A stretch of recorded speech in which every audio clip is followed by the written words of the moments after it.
and he's the author of Cyberdance.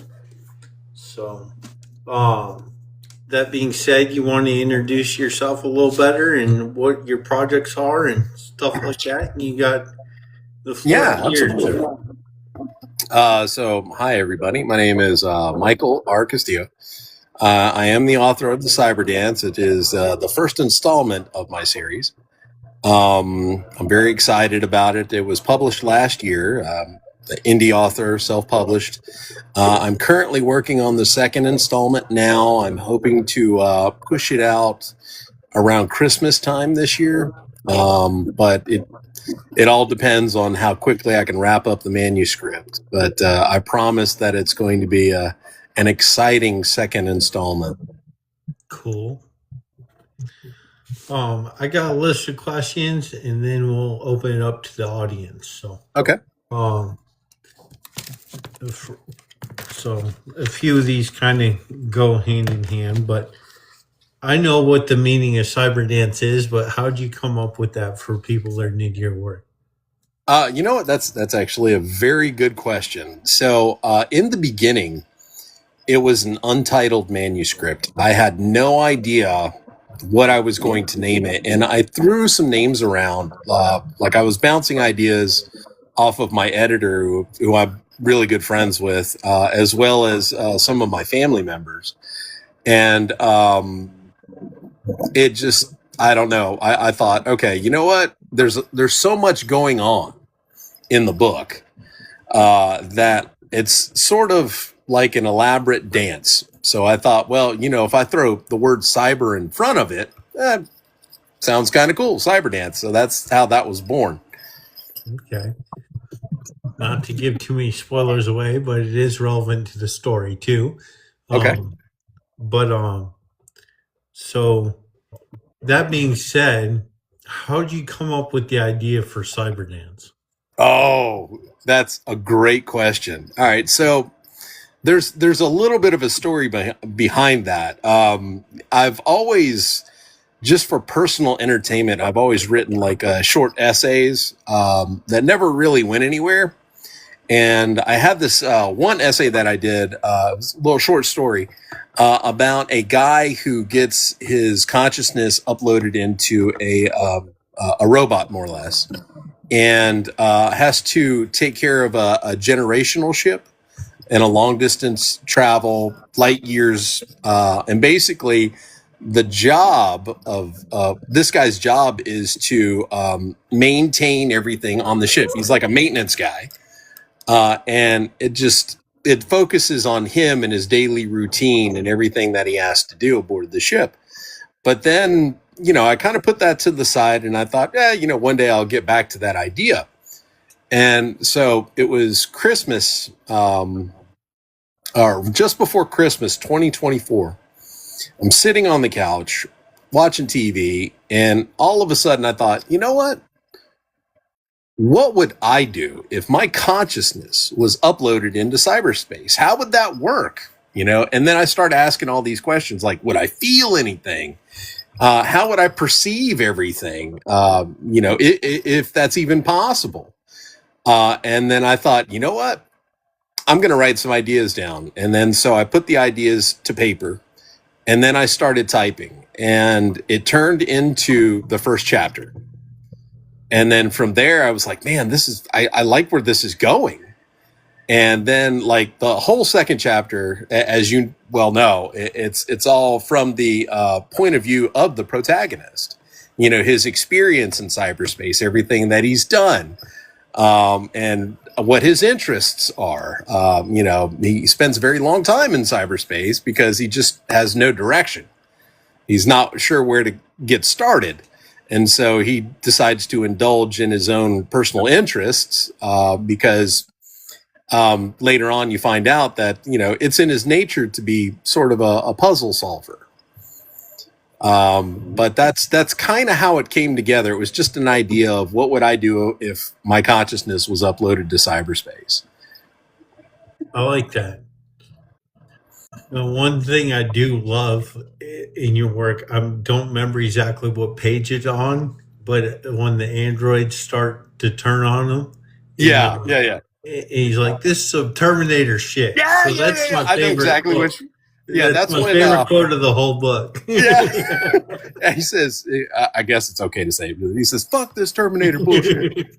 Right? Yeah, that was actually, what's funny is that was an idea that I was kind of like going back and forth with my editor on, and he was like, "Nah, man, you should totally keep that." I'm like, "Okay, all right, I'll keep it."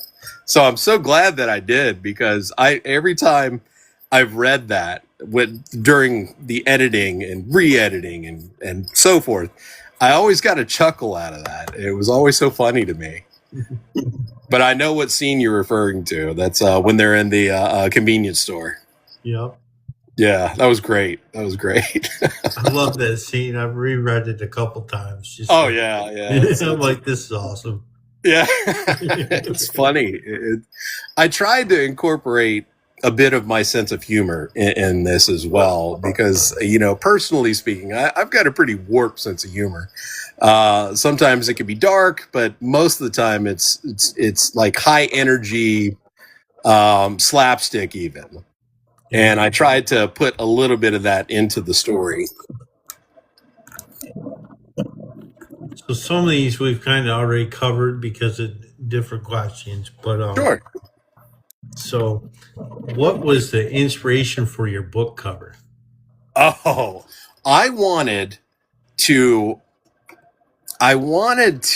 sort of come up with how best to represent Reigns, what he actually looks like in cyberspace. And so I started to toy around with like circuitry, the way it's mapped out, and I thought that would be so cool to have that all over the place on the book cover.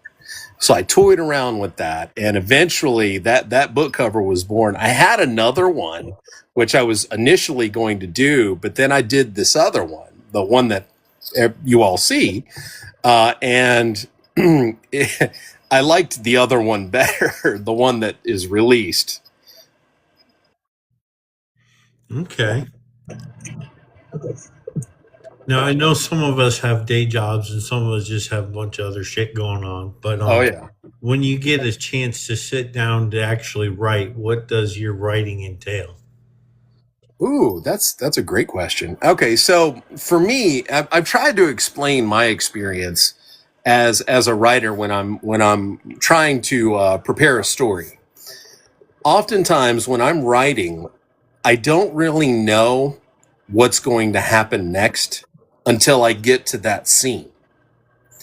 For example, if I'm working on chapter, say, 5, I'm still in the very beginning. I'm still kind of, putting in the essentials. I'm not thinking chapter 10 or chapter 12. I'm nowhere near that point. I'm fixated on what I call the here and now. And then I let the story sort of evolve organically, I guess would be the best way to explain it. Yeah, we got some comments from the basement saying character takeover. Yeah. Yeah, that's basically it. The characters, they have a life of their own, and basically, I kind of guide what I think that they would do in a particular situation, and I see how it plays out. So obviously, when I was writing this, I wrote it super quick, but when I went back and went through the editing process, which I know is grueling, um, it really kind of made me go, all right, you know what? It's good to write in the style that I do, but I should probably, as I'm writing, pace myself, take some notes. I did a lot of research. I mean, a tremendous amount of research with this book, because I wanted. Pull dinner out of the oven. Since Oh yeah, yeah. Go ahead. Go ahead.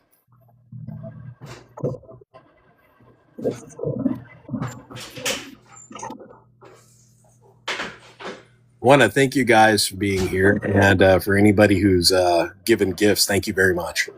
yeah, I appreciate all you guys coming tonight to support us. We're talking about Michael's book, The Cyberdance, tonight. and how it's book one of his series. So, and Jeremy and Addie are good friends, and they're going back and forth in the comments. I got you. Yeah. Molly's like, a book I haven't read, and she's all excited. So, Yeah, I see. Well, for anybody who hasn't read this, and if you're interested in what I describe as soft cyberpunk, so it's not like heavy on prosthetics and things like that. It's more of a what I describe as techno organic, sort of a mutual meeting of organic meets meets technology. So it's kind of a bonding of the two. More biomechanical kind of swing to it, I guess you could say. As I said, there was a lot of research that went into this. Like I had to really study up on CRISPRs. I don't know if you're familiar.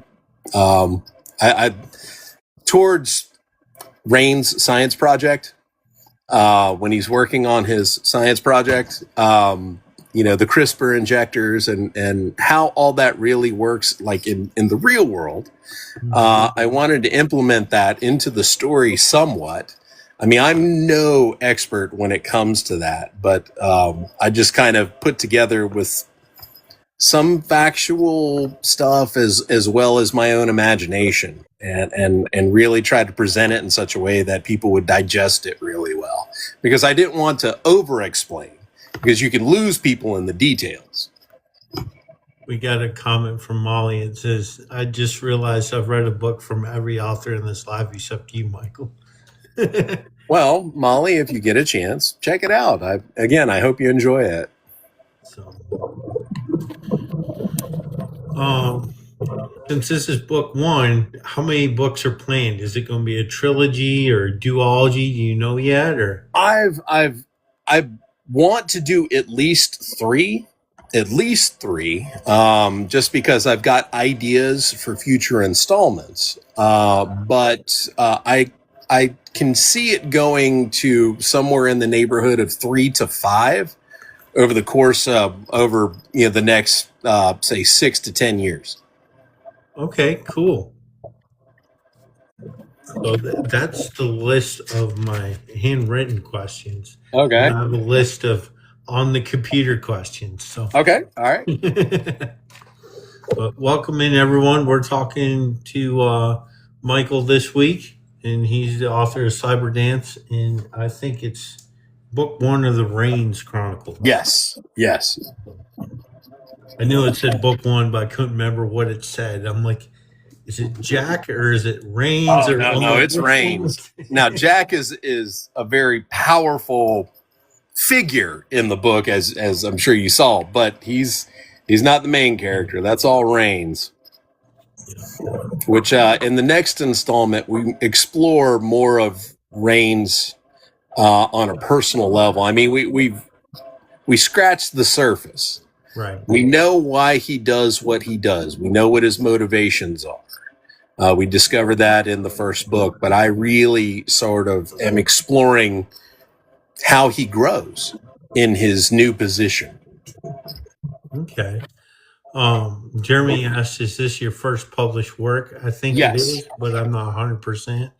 My first published novel, yes. My first published work, no. About 20 some odd years ago, I had published a poem, because I was I have a musical background. I'm a musician as well, and a singer-songwriter. What happened was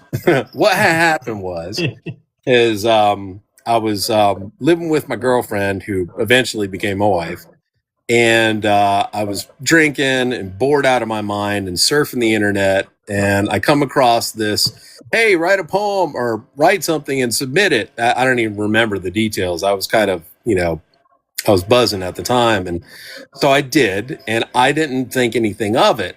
Well, it got some traction, and eventually it was accepted into this publication, which sadly I don't even remember the name of the book, but it was in the style of like a haiku, Okay. which I like. It was so simple.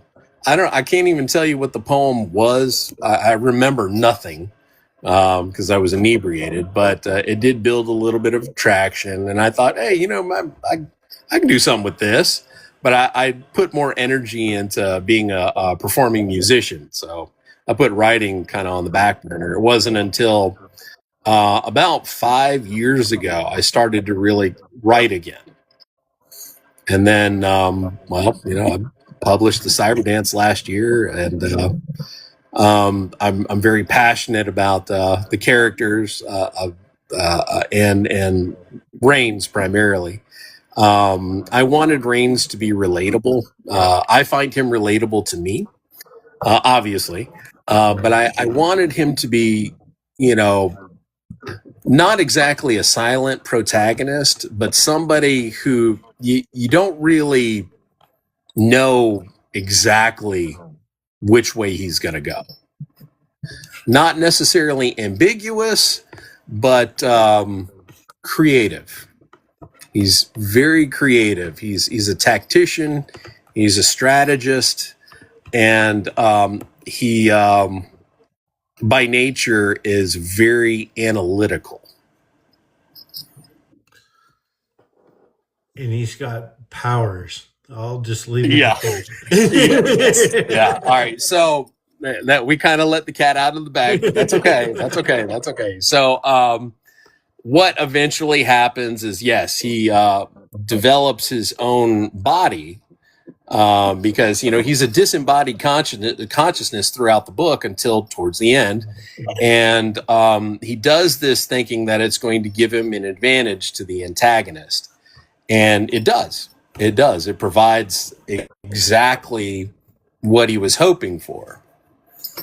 But yeah, he ends up developing a body that's evolved, we'll say. Trying not to give too much away, but yeah, I don't want to give too much away. But yeah, that was that part right there. I was wrestling with an idea of, okay, the chips are really, really kind of stacked against the team here.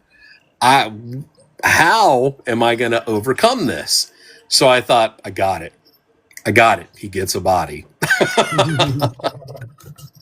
And so that's how that came to be. But yeah, he is a highly evolved empath.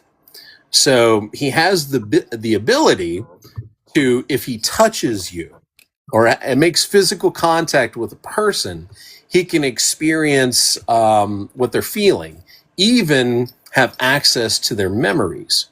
Oftentimes those memories are tied to an emotional moment.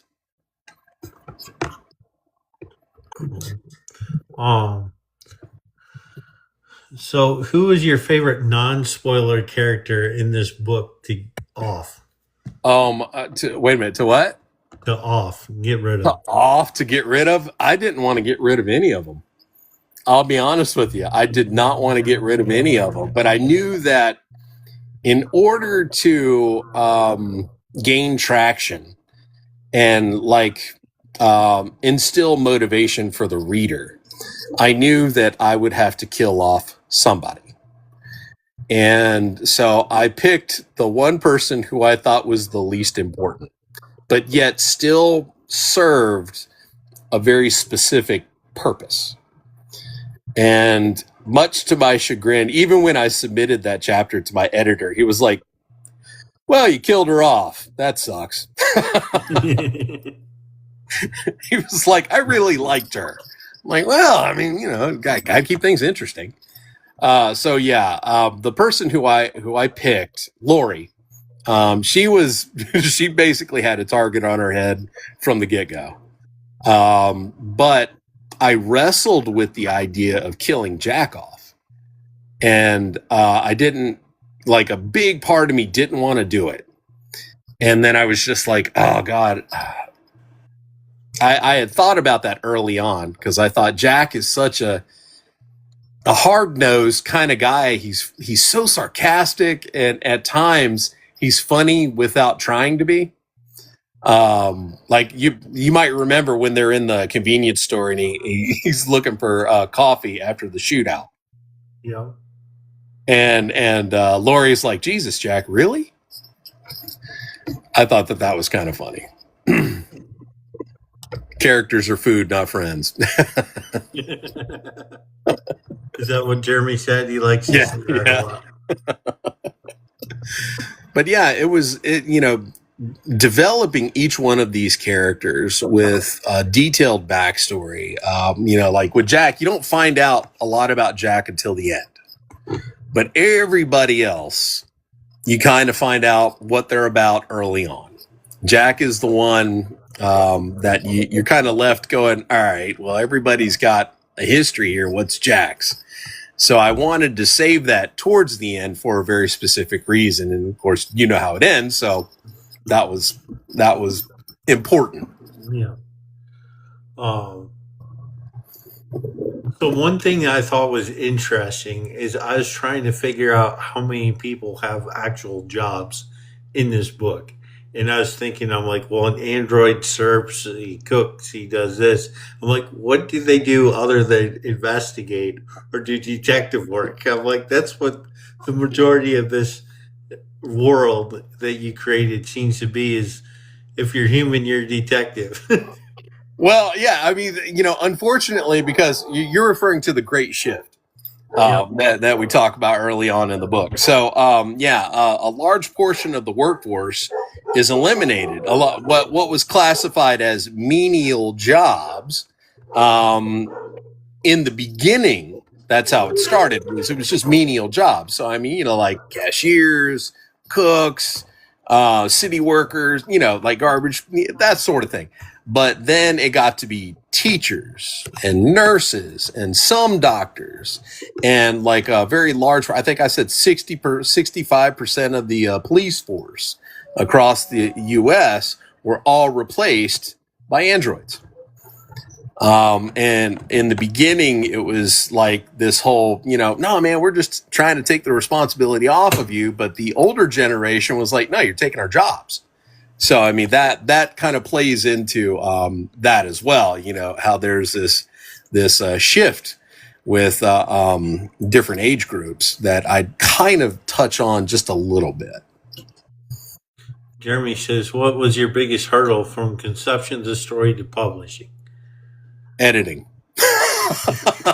Editing took almost twice as long than it did to actually write it. Editing was excruciating. It was painful, but my editor, who actually volunteered to edit, he's actually got a few books that he's edited under his belt. And so when he offered his services, I'm like, you sure you want to do that for me? Because we're friends. And I he was like, nah, man, look, I'll do you right. I promise. I'm like, okay. I was like, all right. So I gave him the first chapter and he made a few suggestions, and every suggestion that he did from that point, other than one, there was only one where we disagreed, but every suggestion that he made, I followed through with it and elaborated on it because it made the story better, in my opinion. Jeremy says, if money was no issue, what would your main character treat themselves to for a meal? Well, you find out that money really isn't any object for this guy. And he can do, putting it plainly, whatever the hell he wants. However, if I were Rains,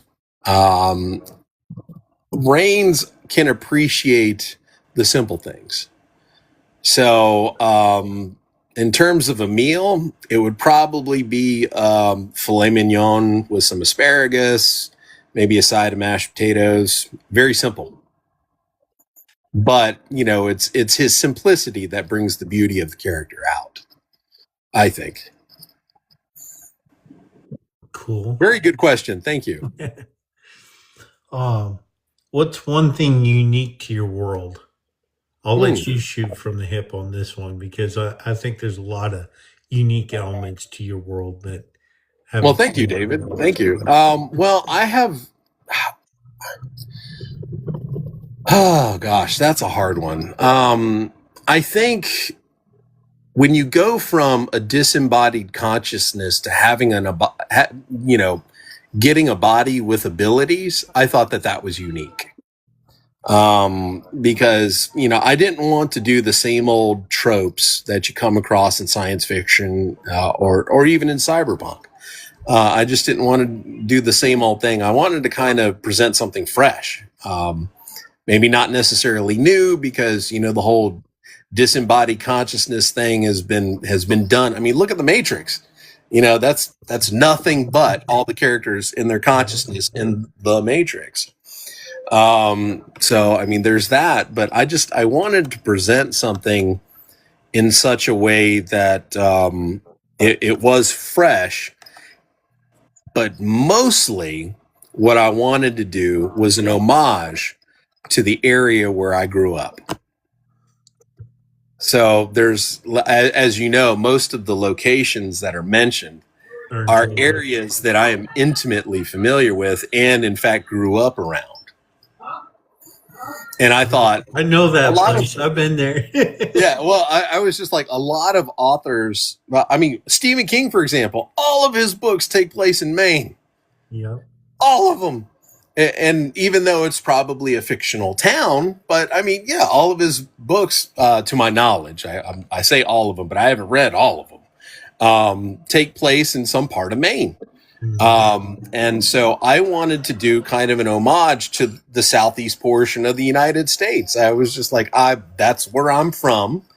And interestingly enough, right after I released it, I sent a copy to a friend of mine who I used to work with. And, we're just good old boys back home. And anyway, he finished it and he was just like, love the ending. But what I really liked is the fact that you paid tribute to home. And I was like, yeah, absolutely, man. You take Georgia, or you take me out of Georgia, but you can't take Georgia out of me. Right. Jeremy says, what characteristic of your antagonist makes them unique? Ooh. He is cold and methodical to a degree that I have never seen in an antagonist, personally. Now, I'm not saying that an antagonist like that doesn't exist. What I did with the antagonist is he is an ASI, an artificial superintelligence, but he developed his own personality. That I have not seen portrayed before. When we talk about artificial intelligence, everything is flat. You know what I mean? Like a flat affect, stoic even. But I wanted him to have a little flair. I wanted him to have just a little hint of charisma. And then I knew that I would have to address that. Like, why is he this way?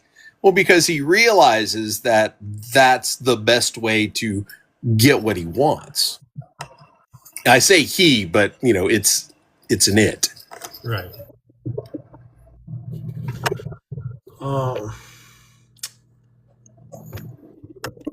In 5 words or less, how would you describe your story? I have thought about this for a very long time. Near future, soft cyberpunk. Oh gosh, man, 5 words or less. Hold on. Okay. Future cyberpunk, murder mystery, conspiracy, wild ride. So that's like, I think I did 6 words there. I don't know. Yeah, I'm not going to handicap you on that. You're getting it out there. You're getting people intrigued and whatnot. Yeah, the whole story starts off as, I mean, excluding the first 2 chapters, the story starts off as a murder mystery. And how the protagonist gets involved with, even though I love Reigns, I do, but by far my personal favorite character is Jack. He is my favorite character, hands down. even though, Reigns is in it for the long haul, and I'm probably going to bring Jack back for the second installment. But Jack is my favorite character because he's so direct and so sarcastic, and his simplicity in what things that he likes and doesn't like. He's very blunt, very forward, and sometimes not delicate. He's not in here at the moment, but there's a friend of ours that he's known for being very direct and very blunt. Gotcha. His name is Silas, and you'll see him. Oh yeah, I know Silas. Yeah, but he doesn't sugarcoat stuff. He'll no, I love Silas. Silas is amazing. I think the reason why I like him so much is because he's so direct, and he's just got this I don't give a shit about your feelings. Right. You want to hang out? Cool. But remember, I don't give a shit about your feelings. Right. I'm not going to sugarcoat it. How many words in my manuscript? I think it was, oh God. I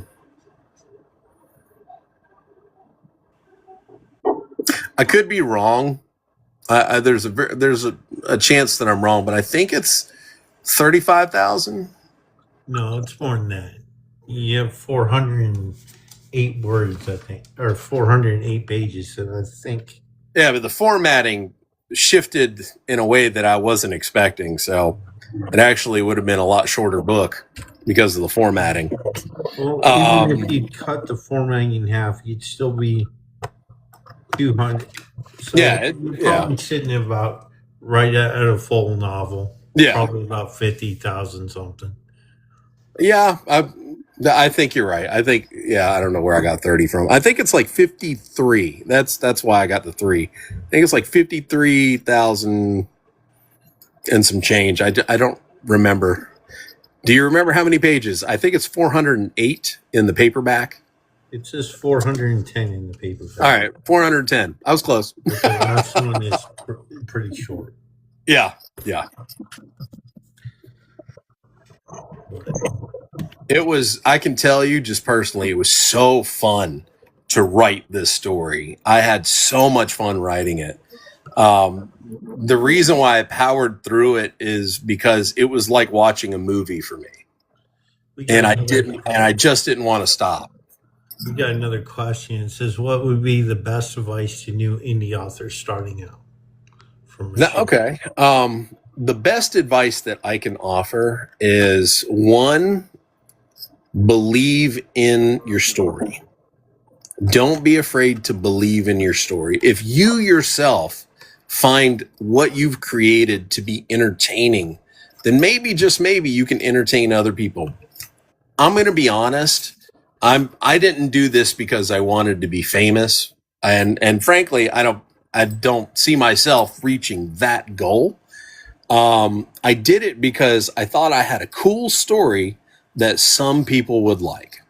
And if I can at least make 1 to 2, maybe 5 people go, man, that was a really cool story, that hits me. That hits me in a way that I'm so grateful for that. I was the same way as a performer. I've done big shows, but the small shows were more intimate for me. And I enjoyed doing smaller venues as opposed to bigger venues. So it's very much the same with books, with me writing my story. All right, Addie, much love. She said, Michael, Molly, and I will buddy read your book soon. Yes. Thank you, Molly. Yes, that is, in my opinion, the best reason. If somebody, a few people, a small group of people, 4 or 5 people say, man, I really like your book. I like your story. I like your characters. Then for me, that's what keeps me going. That keeps me motivated to expand on this story. And Molly says she's collecting one indie author at a time. I gotcha. Oh, my pleasure. Welcome in, everyone just came in. I know I saw a bunch of new faces come in, or people that are here every week. Thank you for coming in. We're getting through our questions, and we're basically throwing them at Michael as quick as he can answer them tonight. But Oh, I love this. I absolutely love this. Yes, please. Anything that you can think of, feel free to ask. If even if you've read the blurb, which I thought was really cool, and I went through a few versions before I was happy with the one that I actually put on the cover. cool. Yeah, Jeremy says Michael's running the gauntlet.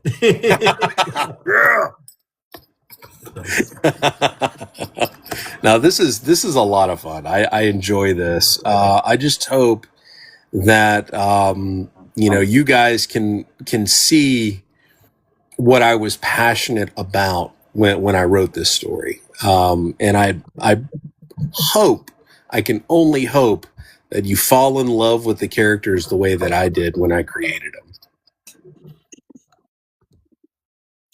Well, with the characters, how did you come up with your characters' names? Because I'm not going to give away your antagonist, but I thought that was a pretty cool name.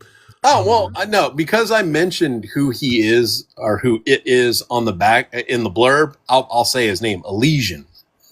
I've heard many different pronunciations on that name. Some people pronounce it Elysian, but I think the correct way to pronounce it is Elysian. I actually had to look it up. And I got the idea for that name. I even wrote about it, Elysian's creator, Jameson Andrews, Anderson. Oh God, I can't remember now. It was, right, we put you on the spot. yeah. I know his first name's Jameson. He's British. I remember that. When he's explaining how he came up with the name Elysian, it was in reference to the Elysian Fields. It's Greek mythology. The Elysian Fields, where heroes go to. It's like their heaven, basically. Jeremy's got one that says, "What would you say are the themes to your story?" Okay, brace yourself. I tried to make an exciting story that was easy to read, but I really wanted people to realize that it is an emotionally based story. It is about the exploration of the human character. What is it that makes us human? And I explore that through Rain's experiences being a disembodied consciousness in cyberspace. He wrestles with that. And even, I'm going to explore this more in book 2, but he really kind of is like, am I real? Am I a real person? Yes, I feel these things, but is it real? And that question he wrestles with, but primarily it is an exploration into what defines us as being human. Got another one from Michelle. It says, "What inspires you to write?" Well, I like to talk. So, in doing so, I like to write. I've always had a flair for creative writing. One of the first short stories I ever wrote, I was in 7th grade, and it was a space exploration story that involved scientists discovering alien DNA not a comet. I think it was like an asteroid, and some random asteroid. And they decided to, do what most stupid scientists do, and that's play God with DNA they're not familiar with. And eventually, it creates chaos. It ends up mutating all of their foliage that they had on the ship, and hence alien plants coming to kill everybody. Yeah, Molly says, "You want an honest review and feedback from your readers." I appreciate the honesty. I do. I am okay with constructive criticism. I want to put out there that this is my first book. Their mistakes were made. It's not perfect. It's not how I envisioned it in the end, but I was happy with the end product. But having reread it, I thought, oh man, I could have went about this a different way. So there were some issues that I still wrestle with, I contend with, and I am aware of. But I was blind to that initially, and unfortunately, my editor. I'm not going to say he was blind to it, but he really dove into the details of specific things. But what I hope, is that I don't allow myself to be discouraged by one person who doesn't like it, because they're out there. I made the mistake of, after a couple of months reading some of the reviews, and I ignored all the positive reviews and read one terrible review, and it really put me off. And I thought, because I'm an overthinker, and I overanalyzed it, and I was just like, oh my God, I should have never published. And, just really started beating myself up. And then I realized, you know what? The reviews aren't there for me. They're for other people. Right. So I stopped reading the reviews, just because, one, I don't want to discourage myself. And I accepted the reviews for what they are. They're not for me. They're for other people to help them, decide on their own whether or not they want to read my book or not, and that's okay. That's okay. We live in a world where that is an acceptable thing, and I am 100% okay with that. Jeremy says hindsight is a toughie around here, and then negativity can resonate. It can. It certainly can. When you are an artist and you are trying to create art, oftentimes you can get lost in I was initially doing this for me, now I want to do it for everybody. And then you find, especially if it's, if you're just starting out, you find that you're wanting to capture the attention of as many people as you possibly can. But the reality of the situation is that don't go beyond yourself. Stick with, I'm doing this because I like it. I'm going to be like Silas and be like, I don't give a fuck about your feelings. I'm doing it because I like it. Well, that's a good attitude to have when you're in your own head, because sometimes Absolutely. it's like, because things come up, but I just got a Kindle notification. It's like, check out the newest release in sci-fi today or something. I get those all the time. I started reading a lot of William Gibson. I read Neuromancer years ago, and William Gibson is a slight inspiration. I didn't read Snow Crash. I read the plot synopsis, and I said that's not for me because it just seemed too generic. I mean, even his protagonist has a very generic name. I think it's something protagonist, or and I was just like, dude, were you even trying?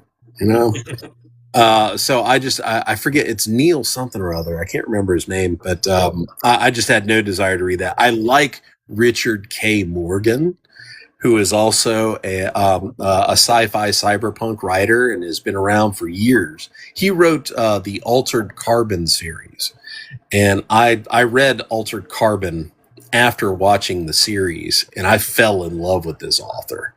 William Gibson, he's very detailed in his writing, which I like to an extent, but I have attention deficit disorder. So you can kind of bore me with too much detail. So like I have had a very difficult time reading Neuromancer. I'm now reading Mona Lisa Overdrive. So I've read Count Zero, which was good. I really enjoyed it. The second installment, and his third. This is the Sprawl series, I like it, but I had to take a break because I was just like I'm starting to get lost. I may have to start over. All right. So I get another. What's your favorite scene from your world to have built My favorite scene. so far? Okay, I've got it. Do you remember? Now, originally it was going to be the convenience store scene. That was my Right. favorite. But when Rains gets his body and he's adjusting to it, he's not 100% adjusted. He finds himself in some random bar and grill in downtown Jacksonville, and he bumps into that guy, or the guy bumps into him by accident, and just that brush up, skin to skin contact, he sees what type of person this guy is, and he almost completely takes him out instinctually. I thought that was so cool, and it illustrated what kind of person Rains is. He is about the little guy, or in this case, the little girl. And that's the kind of protagonist I wanted. But that scene right there was such a powerful scene to me because it does illustrate who he is deep down. What's been one of your favorite bits of feedback so far? Uh, okay, so one of the first people who read my book after it was published is a very near and dear friend of mine. He told me he would read it, and he says, I don't normally read science fiction. I don't understand what cyberpunk is. I tried to explain it to him. He's like, yeah, no, just stop. I'm like, okay. He said, but I'm going to give this a chance. He read it, and it took him, I don't know, like 3 or 4 weeks. He read it, and he come up to me because we get together frequently. And he said, Michael, I got to tell you, I really, really liked your story. And so I said, okay, well, you know what my question is. Why? Why did you like it? You know, what stuck out? He says, well, you're creative. You can elaborate on things. I tried not to get too lost in the details, but I found it to be a simple read. It was easy for me to follow. And he said, I appreciated that in the style that you wrote, you presented the material in such a way that it was easy to read. And I said, I'm going to take that as a compliment. And I did. You know, I'm glad that I didn't over explain anything. I really tried to keep it as simple yet detailed enough as possible. I'm going to shoot from the hip for a minute. Okay. I know this is dear to me because I've struggled with it, but what's your team look like? Is it, do you format the book? Do you you got someone you mentioned edits, um who does your cover, that type of thing? Okay. So when it comes to the team, Mm-hmm. the meat and potatoes is going to be mostly myself. I did 95%. Even though that 5% was editing, and I give a tremendous amount of credit to my editor when it comes to how I developed my characters, how I built my world, the vision that I had that I wanted to share. That was 100% me.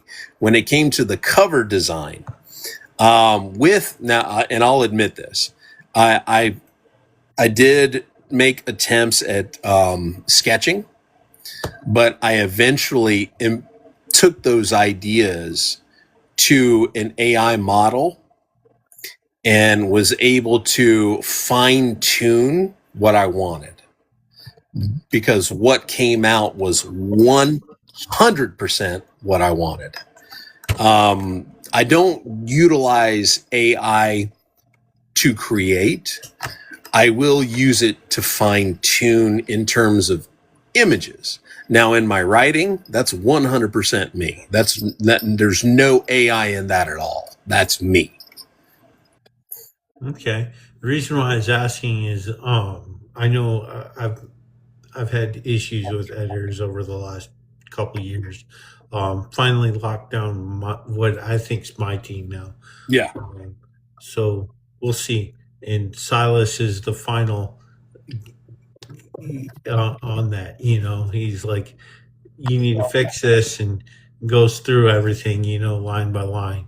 Yeah. I can't say how grateful I am to have him in my corner, but he's probably asleep right now or something. But we'll see. Well, I will say this, David, when you can click with the person that you're trusting to help mold your work into something better, it's difficult. It was difficult for me, but because this guy is a very near and dear friend of mine, we have a little bit of history together. I trust his judgment. He has the educational background to do that. I don't. He works in education. He is an educator. And having edited other works in the past, I 100% trusted him to help me fine tune the story. He didn't completely take over, which I've heard some editors can do. He simply helped me to chisel off the rough patches to make it a little more refined. Okay. I'm going to throw you another one, but it is on my list. Oh, no, go ahead. So we know Reigns, we know Jack. If you had to pick one, what would there be in their trash can? Oh, all right. So Reigns, very little. Reigns, I'm going to say Reigns is organized because he's meticulous. He's extremely meticulous. He's very analytical. That brain is always going. It's always on. It never shuts off. Jack, on the other hand, is very laissez-faire. So what you would find in Jack's trash can is going to be mostly takeout. Mostly takeout and like a dozen or so styrofoam cups from coffee. That's Jack to a T. Yeah, I like what Jeremy says. He's like, my series would suffer without my team. Oh gosh, yeah. Now I forgot to mention, as a part of my creative process, I include going to my family, and I will present them with a particular idea, and I will run it by them first because I know that they will be 100% honest with me. They will not sugarcoat it because that's how we are. That's the kind of environment I grew up in. So, like Silas, I don't give a fuck about your feelings. I'm going to tell you how it is. That is what I appreciate. I do appreciate direct honesty. So in working to better create, all right, let me back up a little bit. So initially I wanted to do a murder mystery, but in a science fiction world. And so two ideas molded into one. That's really the birth of the entire story. But I focused on, Clara, as you may recall, an angel. And I had to figure out how to create those characters, what their primary purpose would be, but I backed that with a lot of research.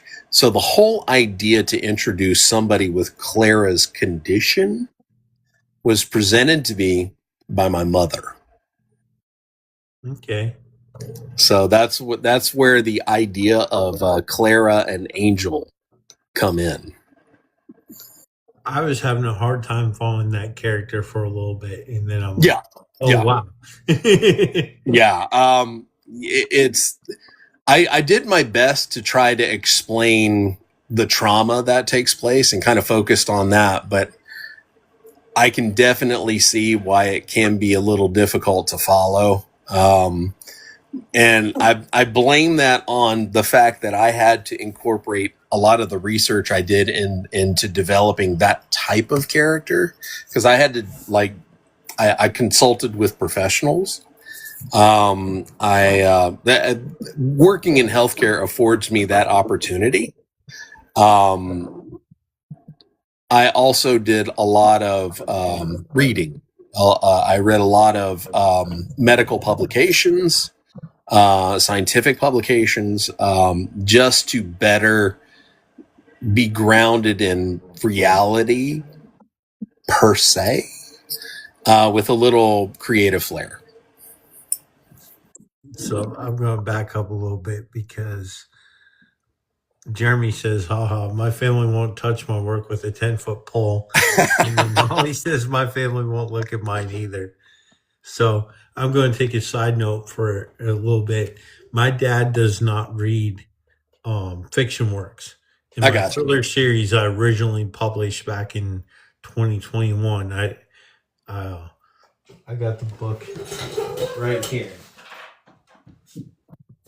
I initially realized how bad the formatting was in this massive. Oh, wow. Yeah. Yeah. And didn't know what I was doing, so I took it down.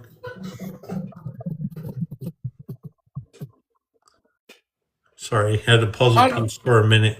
The That's puzzle okay. piece popped up, and I'm like, no. But anyway, I published that one in 2021. I realized a couple things I could have fixed right off the bat. Yeah. And I didn't have a team, and I didn't have a formatter and an editor and everything. I tried to do a lot of that stuff myself, and that came out with the second rendition, Advocates of Salvation for Wildlife, which had elephants on the cover. And my dad read that one in the sequel, and he's like, this really kept my attention. I don't really read fiction. So, but I can see where the support comes in. My sister said she read the first book, the Yeah. original one, but it's all getting a reboot. I'm trying to spin it to later this year. Addie, when she was in here, I'm gonna hit her up probably next month and see if I can get that one on the table too. So we'll Oh, see. yeah. Yeah. But Yeah, you know, I have thought about doing a second edition of the Cyberdance, and so like a re-release, and have it a little bit more fine-tuned. But I probably won't do that until I finish working on the series. It's understandable. Like I may do a re-release at a particular mile marker, like a 10 years or a 20-year anniversary of the release, something like that. And Jeremy says Addie is hands down the best developmental editor on this platform. All unalive on that hill. All right. Well, cool. We'll definitely take note of that.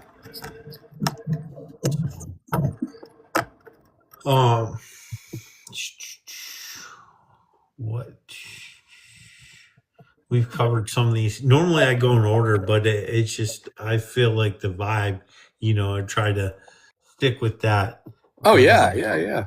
What's your and Elysian's Elysian?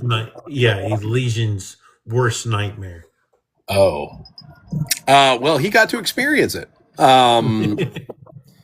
That Elysian's worst nightmare is knowing that he is not in control.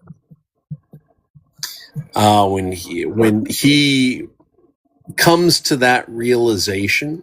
I say he, and of course I'm using that figuratively because he presents himself as a male persona, but we all know deep down inside that Elysian is an it. It is an artificial intelligence, an asexual artificial intelligence. However, because how he projects himself via digital holograms, it is a male representation.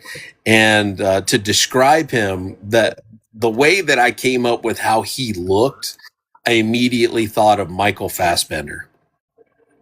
Don't know who that is off the top of my head, but I'll tell you who he is.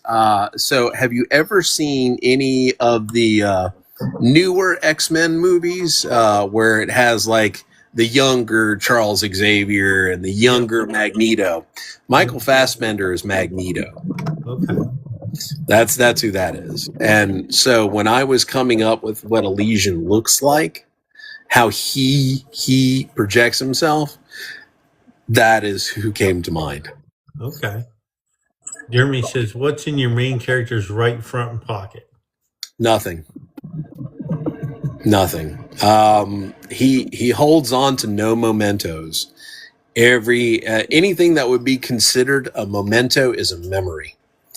And exploring this story, you like I said, it's an emotionally charged story, but all that comes later on. That's where we really start to explore those questions. What makes us human? What defines us? And where I tried to answer that by saying that we are emotional creatures, regardless of our corporeal or non-corporeal form. We are emotional creatures, and it is because of this that defines us as human beings. So, what's the theme of your book or series in this case that is generally a one sentence statement, such as like all dogs go to heaven, for example? What would be your theme for this series, you think? Do you remember Charismatic Calloway? Yes. Okay, sticking it to the man. That's my theme. That's going to be my theme throughout the series. Sticking it to the man. Okay. Just realize, like, addressing corruption and overcoming it. Like I love a scene when Jack calls out like the pharmaceutical guy.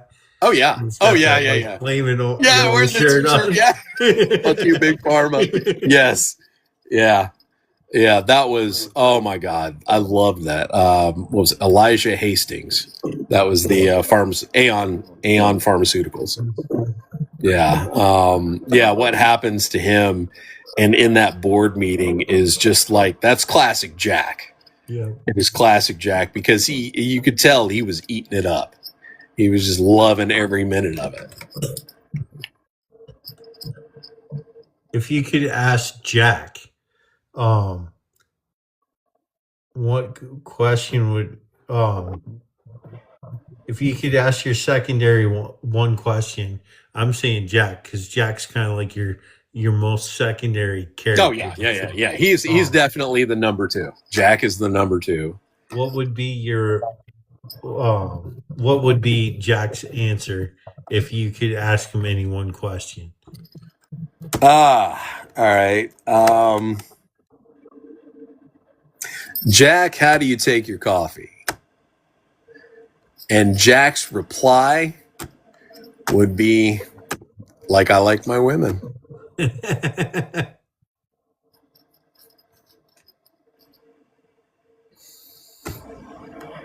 won't even touch that one because I know how it goes. So yeah. I don't want to give it away.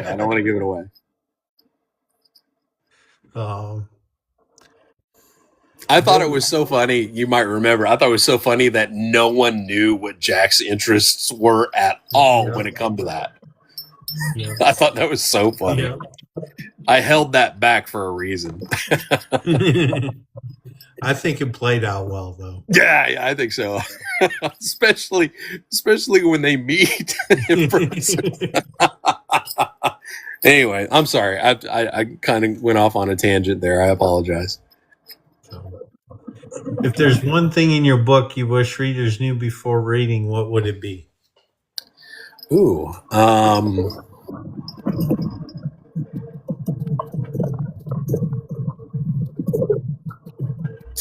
that's a good question. I'm not sure how to answer that. I could give you some cliche line about how, the book is really an exploration in the human condition, but I gravitate more towards, look, if you like excitement with a little bit of mystery, lots of conspiracy, an antagonist that is cold and calculating, beyond measure, and is a master, like a puppet master overall, hiding behind figureheads. This is the story for you. It's so funny you bring that up because there's a narrator I follow on here named Steve Corona, and he does Ava Breaks It Down, and she is talking about the puppet master the other day, and she's like, "Careful, Pinocchio, he's coming for you," and I just busted up laughing. I love that. That's funny. But yeah, he's mentioned. I thought that was so funny, but Oh yeah, absolutely. yeah, you need to look up Ava Breaks It Down because that is hilarious. I will definitely have to check that out. It's like 52 episodes or something now. I need to look it up because I got you. I've got so many messages sometimes. Oh yeah. Oh yeah. Trying to keep up, it's ridiculous, But Oh yeah. especially with the two accounts, because then I get everything on this account and want everything on the other account, and I'm like, it just gets to be a lot sometimes. Oh, yeah, it can be overwhelming, I'm sure. So, but I appreciate you all hanging out with us this evening. For you guys that don't know, this is going to be my read this upcoming week. Forbidden Sanctuary by Leah Cara, and I just finished an arc read today, or beta read, whatever you want to call it, of Juniper Wester's book Elevation 6,000 Feet, and we're hopefully getting that wrapped up here shortly with Sal's going to bat for her editing, so we'll get that book out shortly. So, welcome in, Kara. We're just wrapping up, but I appreciate everyone tuning in this week, and look forward to having Layla on the show next week. So, and as this grows, I'm sure more and more people will tune in. I'm also looking at how to download these so I can get them on the computer and post them to the YT channel. Oh yeah. You'll let me know when you get that going. It's a matter of me figuring out how to get it on the computer because the computer's got way more space than I can do with on this phone. So. Oh yeah. No, I'm with you. So, but it is. If you guys don't know, I do have a YT channel, and it is David Lee Hoteling. Just all one word, like my other channel on here, and that will be where I will be posting each interview once I figure out how to download the whole thing and then upload it. So appreciate Michael. You've been a great guest. I'm gonna get your reviews out soon, and it's been a hectic day. Put it that way. Yeah. But it's just getting me to relax a little bit. Y'all have a great night. Thanks for tuning in. David, thank you again, and thank you everybody for hopping in. Y'all have a wonderful night. Yep. Have a good night.